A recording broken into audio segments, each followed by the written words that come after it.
All right, so we're going to dive into something pretty important today, something you're definitely going to want to know about. Yeah, for sure. It's new clinical practice guidelines for treating restless leg syndrome, RLS? RLS, and also periodical and movement disorder, PLMD. Yeah. These guidelines actually just came out in September 2023 from the American Academy of Sleep Medicine. Mm-hmm. So they're really hot off the press, and we're going to break down what's changed, what really matters, what you need to know for your practice. Yeah, I think these new guidelines are a pretty big deal. Yeah. They represent a real shift in how we approach RLS, and especially when it comes to the use of those dopamine agonists that we've used for so long. Yeah, so we actually have the official guideline document right here. Oh, wow. It's packed with details. Okay. But don't worry, we'll extract all the key takeaways and make it nice and easy for you. Sounds good. So one of the most important changes, I think, is this emphasis on two crucial steps Yeah. before you even think about medication. Checking iron levels and also really taking a deep dive into the patient's lifestyle. Mm-hmm. Now, the iron piece is really interesting to me Yeah. because it's not just about being anemic. Right. It's not just about being anemic, it's about the brain iron levels. Oh. So even if the patient's blood work looks normal, their brain might not be getting enough iron, and the guideline actually suggests different iron targets for people with RLS compared to the general population. Okay, so what kind of numbers are we talking about here when we say different?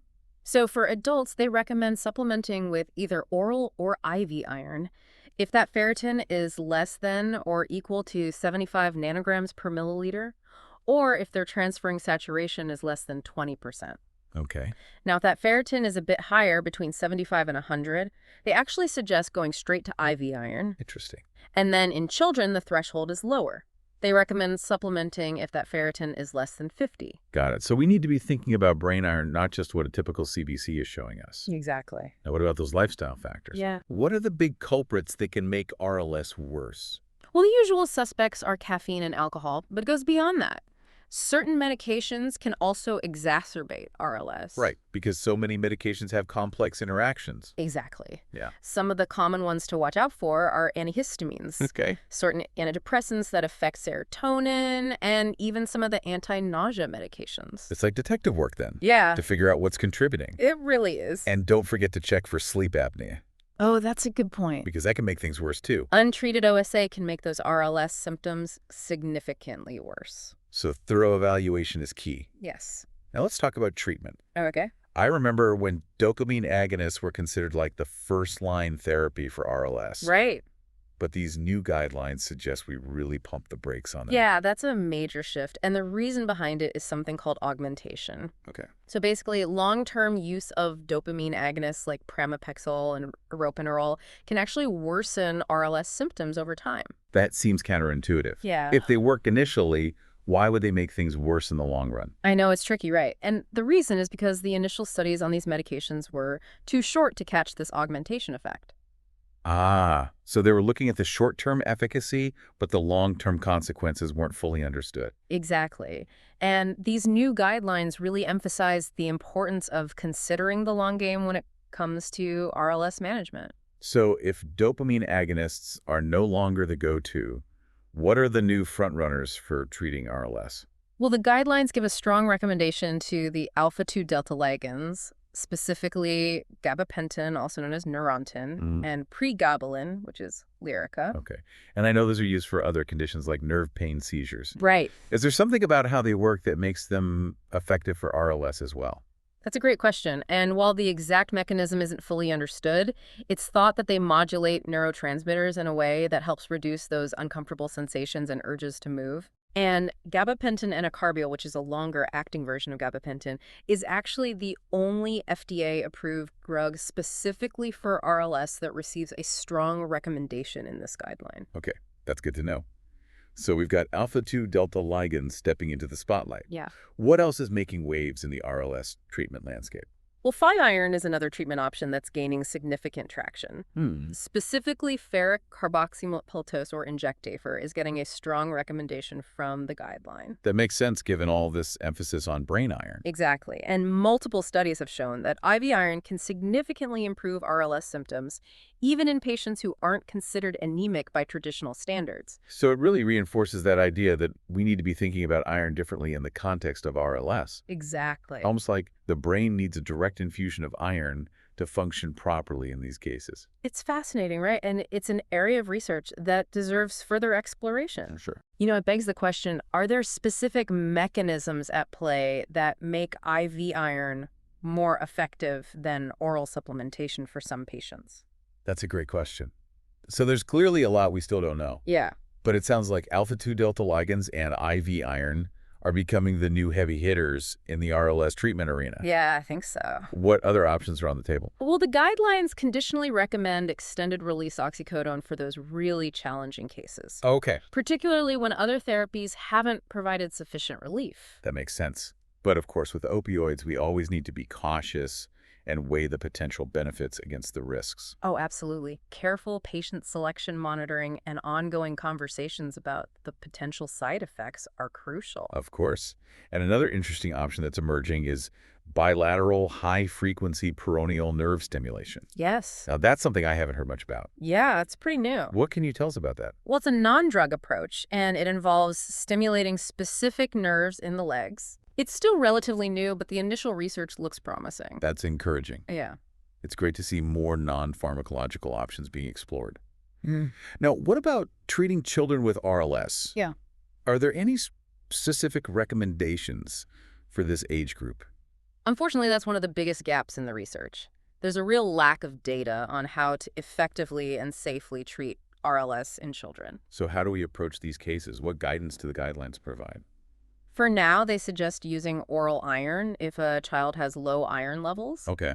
But beyond that, there's not much to go on. Yeah. It really underscores the need for more research focused specifically on RLS in children. Absolutely. We need studies that look at different treatment options, dosages, long-term effects, all while taking into account, the unique needs and potential risks for kids. I couldn't agree more. Children aren't just small adults. Their bodies and brains are still developing, and we need to approach treatment with that in mind. That's a crucial point. Speaking of specific recommendations, the guidelines also address the treatment of PLMD. Were there any surprises there? Yeah, actually, the guidelines suggest against using triazolam and valproic acid for PLMD. And those are medications that have been used in the past, right? Right. So why the change? Well, the evidence just isn't strong enough to support their use. Okay. The potential risks might outweigh any perceived benefits. So it's back to the drawing board for PLMD treatments. In a way, yeah. It seems like both RLS and PLMD still hold many mysteries. I think that's the beauty of science. It's a continuous journey of discovery. Yeah. And these guidelines are a step forward, but they also highlight those areas where we need to dig deeper. For sure. Now let's go back to iron for a moment. Okay. You mentioned earlier that the guideline recommends specific iron levels to consider before supplementing. Right. Could you elaborate on that? Sure. So remember, those recommendations for iron supplementation in RLS are different from those for the general population. So for adults with RLS, we're looking at ferritin levels below 75 nanograms per milliliter or transferrin saturation under 20% as triggers for either oral or IV iron. And if ferritin is between 75 and 100. And then IV iron is the preferred route. Yeah.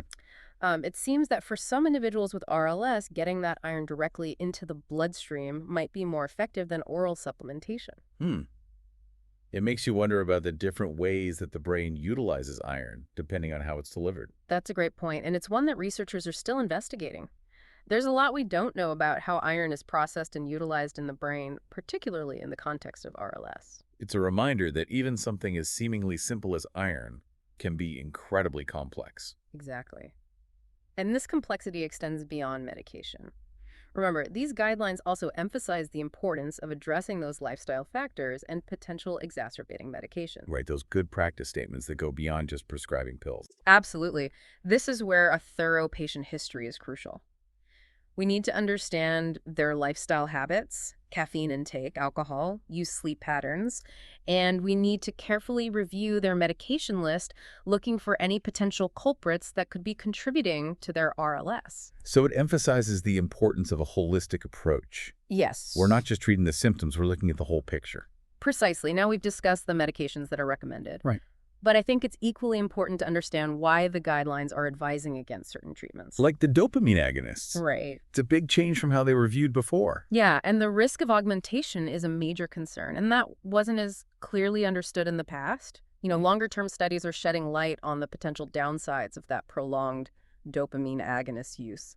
So for clinicians who may have been routinely prescribing these medications, it's a call to reassess. Yes, it's time to reconsider our approach and carefully weigh the risks and benefits.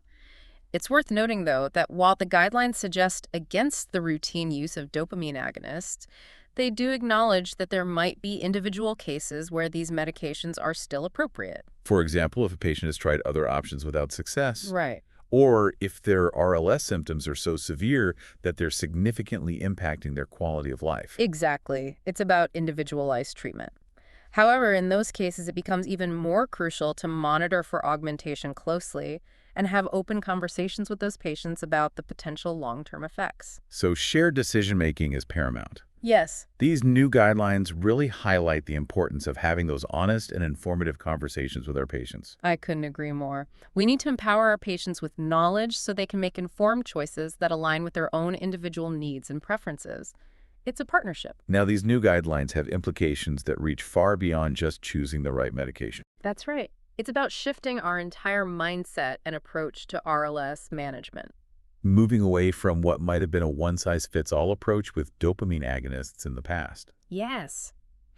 It's about recognizing the importance of iron addressing lifestyle factors, considering a broader range of treatment options, and really listening to our patients. This deep dive has definitely been eye-opening. Yeah. I'm already thinking differently about how I approach RLS. I think that's the best takeaway.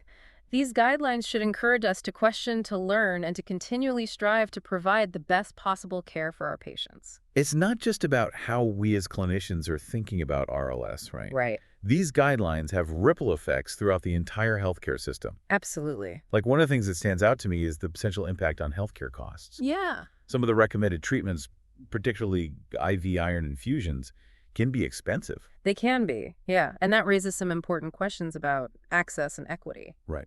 Will all patients have equal access to these therapies? It's a crucial consideration. We can't just focus on what's ideal in a vacuum. We need to also think about the real-world barriers that patients might face in accessing these newer treatments. It's a reminder that effective treatment involves more than just writing a prescription. Mhm. It's about understanding the whole picture, including a patient's socioeconomic situation Mhm. and their ability to actually access the care that they need. Absolutely. There needs to be a broader discussion about how to make these treatments accessible and affordable for all patients with RLS. And of course, there's the ongoing need for research. Always. As comprehensive as these guidelines are, Yeah. they're based on the best available evidence right now, but there's still so much we don't know about RLS. You're absolutely right. Yeah. We need more research on the long-term effects of these newer treatment approaches. We need to understand more about the mechanisms underlying RLS and augmentation. And as you mentioned earlier, research focused specifically on RLS in children is crucial. Yeah, we need to make sure that we're not just extrapolating data from adult studies and hoping for the best. Right. Kids deserve treatments that are tailored to their specific needs and challenges. I couldn't agree more. And let's not forget about PLMD. Right. While the guidelines provide some direction on treatments that are not recommended, we still need more research to find truly effective and safe ways to manage this condition. So it's clear that both RLS and PLMD are complex conditions. Very much so. There's no one-size-fits-all solution. Exactly. They require a multifaceted approach, a willingness to think critically, and a commitment to staying informed about the latest research. So for our listeners out there, the neurologists and sleep specialists who are on the front lines, Yeah. what's the key message they should take away from this deep dive? I think it's this. We're entering a new era of RLS treatment, an era that's informed by the latest research focused on individualized care and driven by a commitment to ongoing learning and discovery. It's about moving beyond those old paradigms, challenging the status quo, and really embracing a more holistic and patient-centered approach. Absolutely. And it's about recognizing that this is just the beginning. As our knowledge continues to evolve, so too will our treatment strategies. It's a journey we're on together.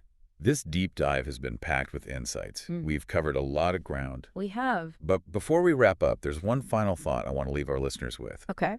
The guidelines touch on a few non-drug treatment options. Yeah. But I'm curious about something that wasn't mentioned. Okay. The potential role of therapies like cognitive behavioral therapy or CBT in managing RLS. That's a great point. While the guidelines don't provide specific recommendations for CBT in the context of RLS, it's certainly an area that holds promise and deserves further exploration. Right. CBT has been shown to be quite effective in managing other chronic conditions that involve discomfort, sleep disturbances, and behavioral components. And you can see how some of those core CBT principles, like identifying and challenging those unhelpful thought patterns, Mm, developing coping mechanisms, and improving sleep hygiene, right. could be very relevant for people struggling with RLS. It makes you wonder if CBT could help patients not only manage their symptoms, but also potentially reduce their reliance on medication over time. Right. That would be a real game changer. It's definitely an area ripe for research, Yeah. and it underscores the importance of thinking outside the box and exploring all available options when it comes to helping our patients. Absolutely. There's still so much to uncover, but with continued research collaboration and an open mind, we can make significant strides in improving the lives of people living with RLS and PLMD. And that's what it's all about. Yeah, Well, this has been an incredible deep dive. it has been. Thanks for joining us. And to our listeners, keep those brains buzzing. Stay curious, and we'll catch you on the next episode.